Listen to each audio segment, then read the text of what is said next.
Hi friends मुझे आपण मानक बढ़िया गोटे गोटे टिप्स कहूँ दुईटी टिप्स कह मैं टिप्स कहि आपड़ से दुईटी टिप्स को सबुदिन मन रखिए।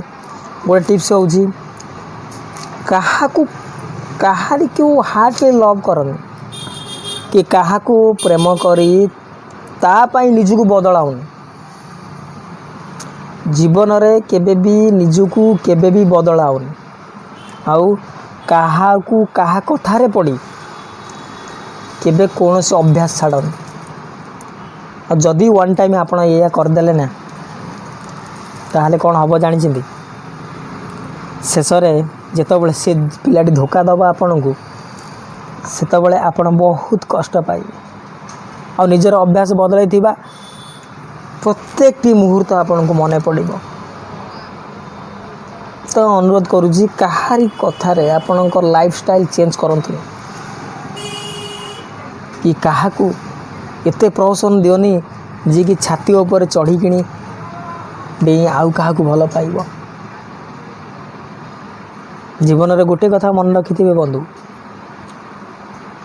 जेते भी भल पाइबा दियंतु ना कहीं दिने दिने तांको असल रूपटा आसीजिव जितेबाला जरूरत पूर्ण हो जितेबाला तांकर स्वार्थ हासिल हो सेतबले असल रूपटा देखईदेवे। प्रथम प्रथम बहुत भल पाइबे बहुत मजा मजलिस कथा कहिबे फोन दिने न कले कांदी पकेइबे जदि दिने न देखा हला कांदी पकेइबे तो नेक्स्ट टाइम जितेबाला आम ठारू तांको किछि बेटर मिल जिवो एतबले आमर स्वार्थ सरीजीव आम पाखरु तांकर सेतबले से अलगा कोठी देखी अलगा पार्टनर खोजिबे आमको डस्टबिन यूज एंड थ्रो भाया कागज भाया फोपाड़ी देवे।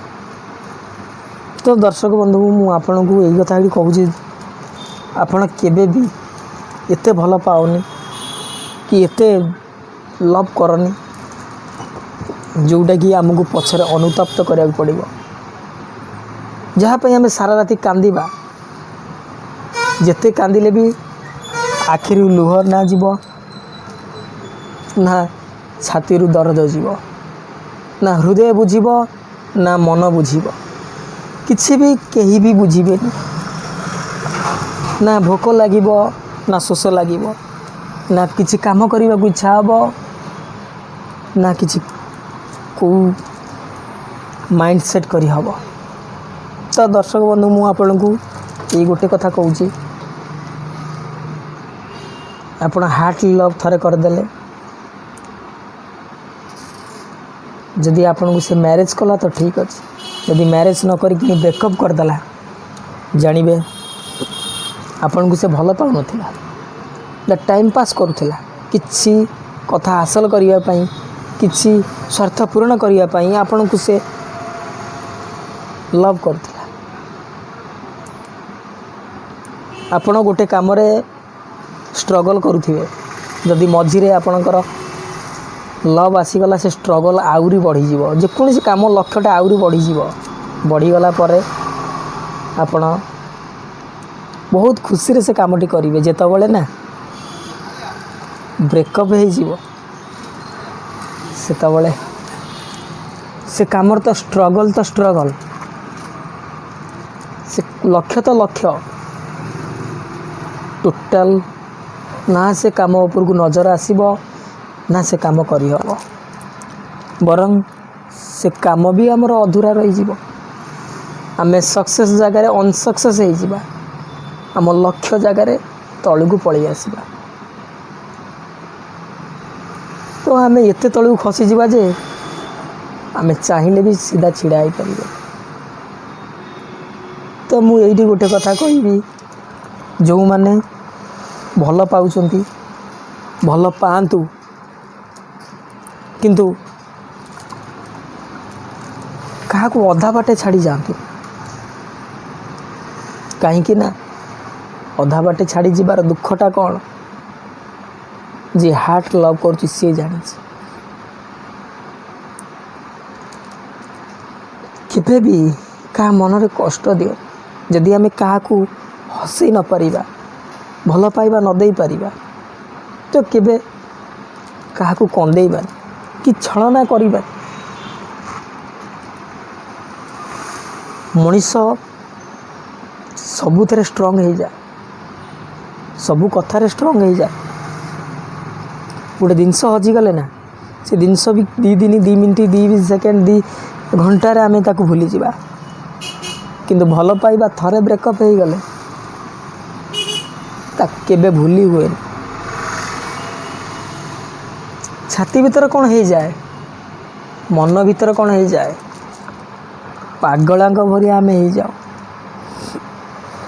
ଇଚ୍ଛା କଲେ ନା ଆମେ ଖାଇପାରୁ, ନା ଇଚ୍ଛା କଲେ ଆମେ ହସିପାରୁ, ନା ଇଚ୍ଛା କଲେ ଆମେ ଖେଳିପାରୁ, କିଛି ବି କରିପାରୁନୁ ନା। Everything is on. କିଛି ବି ଆମେ କରିପାରୁନା ସାଙ୍ଗମାନେ, କିଛି ବି ଆମେ କରିପାରୁନା। ଜୀବନରେ ଆମେ ଏମିତି ଡିସିସନ୍ ନେବା ଯେଉଁ ଡିସିସନ୍ ଆମ ଜୀବନକୁ ବଦଳାଇ ଦେବ। କିନ୍ତୁ ମୁଁ ଅନୁରୋଧ କରୁଛି ଗୋଟେ କଥା, ଯେଉଁମାନେ ଭଲ ପାଉଛନ୍ତି ମୁଁ ଅନୁରୋଧ କରୁଛି ଏତେ ଟାଇମ୍ ତାଙ୍କୁ ଦିଅନି ଯେ କି ତୁମ ମୁଣ୍ଡ ଉପରେ ସେ ବସିବେ, କି ଏତେ ଟାଇମ୍ ବାହାର କରନି କି ଯେଉଁ ଟାଇମ୍ ପାଇଁ ଆମେ ବିକଳ ହଉ। ଯେଉଁ ଟାଇମ୍ ଆମେ ସାଙ୍ଗକୁ ଦେଉଥିଲେ, ଯେଉଁ ଟାଇମ୍ ଆମ ଘର ପରିବାରକୁ ଦେଉଥିଲେ, ଯେଉଁ ଟାଇମ୍ ଆମ ମା ବାପାକୁ ଦେଉଥିଲେ, ଯେଉଁ ଟାଇମ୍ ଆମ ନିଜ ପାଇଁ ଖୋଜୁଥିଲେ, କିନ୍ତୁ ସେଇ ଟାଇମ୍ ଟୋଟାଲ୍ ତାକୁ ଆମେ ଦେଇଦେଲେ। ବାସ୍ ସେ ଟାଇମ୍ର ସେ ଫାଇଦା ଉଠେଇଲା। ପ୍ରତ୍ୟେକ ମୁହୂର୍ତ୍ତରେ ପ୍ରତ୍ୟେକ ମୁମେଣ୍ଟରେ ସେ ଆମକୁ ଜଳେଇ ମାରିବ। ପ୍ରତ୍ୟେକ ମୁମେଣ୍ଟରେ ଆମେ ଜଳିବା। ଯେଉଁ ମୁମେଣ୍ଟରେ ଆମେ ହସିବା କଥା, ଖେଳିବା କଥା, ଯେଉଁ କାମଟା ଆମେ ଷ୍ଟ୍ରଗଲ୍ କରୁଥିଲୁ ତାକୁ ଆଗକୁ ବଢ଼ାଇବା କଥା, ଦ୍ୟାଟ୍ ସେ ଟାଇମ୍ରେ ଆମେ କାନ୍ଦିବା। ଏଇଭଳି ଆଖିରୁ ଲୁହ ବହି ବହି ବହି ଆଖି ଶୁଖିଯିବ, ଆଖି ନଷ୍ଟ ହେଇଯିବ, କିନ୍ତୁ ଲୁହ କେବେ ଶୁଖିବନି କି କେବେ ବି ଛାତିର ଯନ୍ତ୍ରଣା କମ୍ ହେବନି। କାହିଁକିନା ଆମେ ତାଙ୍କୁ ଜୀବନ ଦେଇ ଭଲ ପାଉ।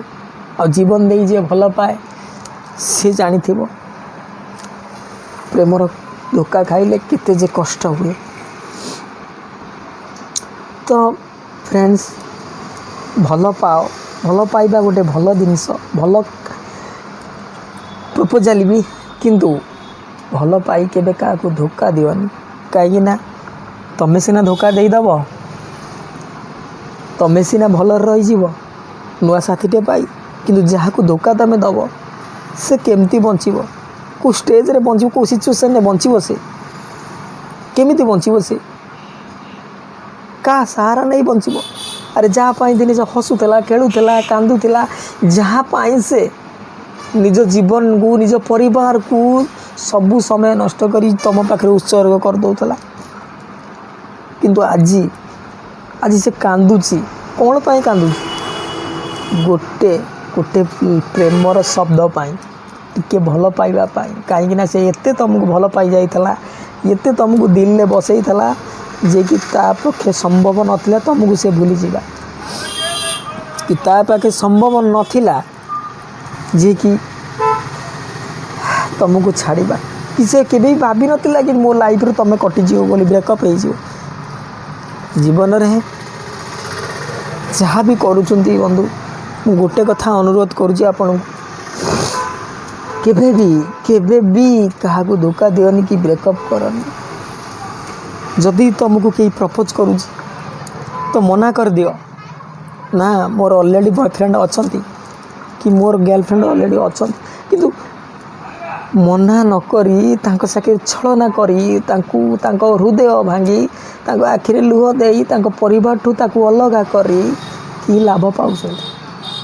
କ'ଣ ପାଇଁ ଲାଭ ପାଉଛନ୍ତି? କ'ଣ କି ଲାଭ ପାଇକିନି ଆପଣ ଖୁସି ହେଉଛ କି ତୁମେ ଖୁସି ହେଉଛ? କ'ଣ ପାଇଁ? ଗୋଟେ ଜୀବନ ଦେବା ଯେ ବହୁତ କଷ୍ଟ, ଜଣକୁ ହସେଇବା ବହୁତ କଷ୍ଟ, କିନ୍ତୁ କନ୍ଦେଇବାଟା ସହଜ, କିନ୍ତୁ ଗୋଟେ ଜୀବନ ନଷ୍ଟ କରିବାଟା ବହୁତ ସହଜ। ତ ମୁଁ ଏ ଭିଡ଼ିଓ ମାଧ୍ୟମରେ ଆପଣଙ୍କୁ ଅନୁରୋଧ କରି କହୁଛି, କେବେ ବି କାହାରି ଆଖିରେ ଲୁହ ଦିଅନି। ଆମର ବି ଆଖି ଅଛି, ତ ଭଗବାନ ନ କରନ୍ତୁ ସେଇ ଲୁହ ତୁମମାନଙ୍କ ଆଖିରେ ରହୁ। ତ ମୁଁ ସେଇପାଇଁ ଅନୁରୋଧ କରି କହୁଛି ଆପଣମାନଙ୍କୁ, भल पाओ किंतु केबे क्या ब्रेकअप करनी कि क्या धोखा दियनि कहीं धोखार कष्ट लभर सही पारे कहीं जीवन सारा से सबकि तुमको देदेला कि बदले धोखाटा से केवे भी सही पारे केवे भी नुह। तो मु आपण मानू यही कथाटी कहूँ प्लीज प्लीज फ्रेंड्स तो भल पाओ प्रथम मना कर दियो कि मु ऑलरेडी भल पाऊँ कि लव करुँची मोर गर्लफ्रेंड अच्छा कि बॉयफ्रेंड अच्छा तो तांकू ସେଇଟା ଭଲ ଲାଗିବ कि प्रथम रोकठोक भल लगे किसी दिन से भूलीजे कि किंतु लव किसी दिन हो सारापर कि समय हो सारापर जी मना करदे ब्रेकअप करदे केते जो कष्ट ସେଇଟା केवल सी जानते प्लीज प्लीज फ्रेंड।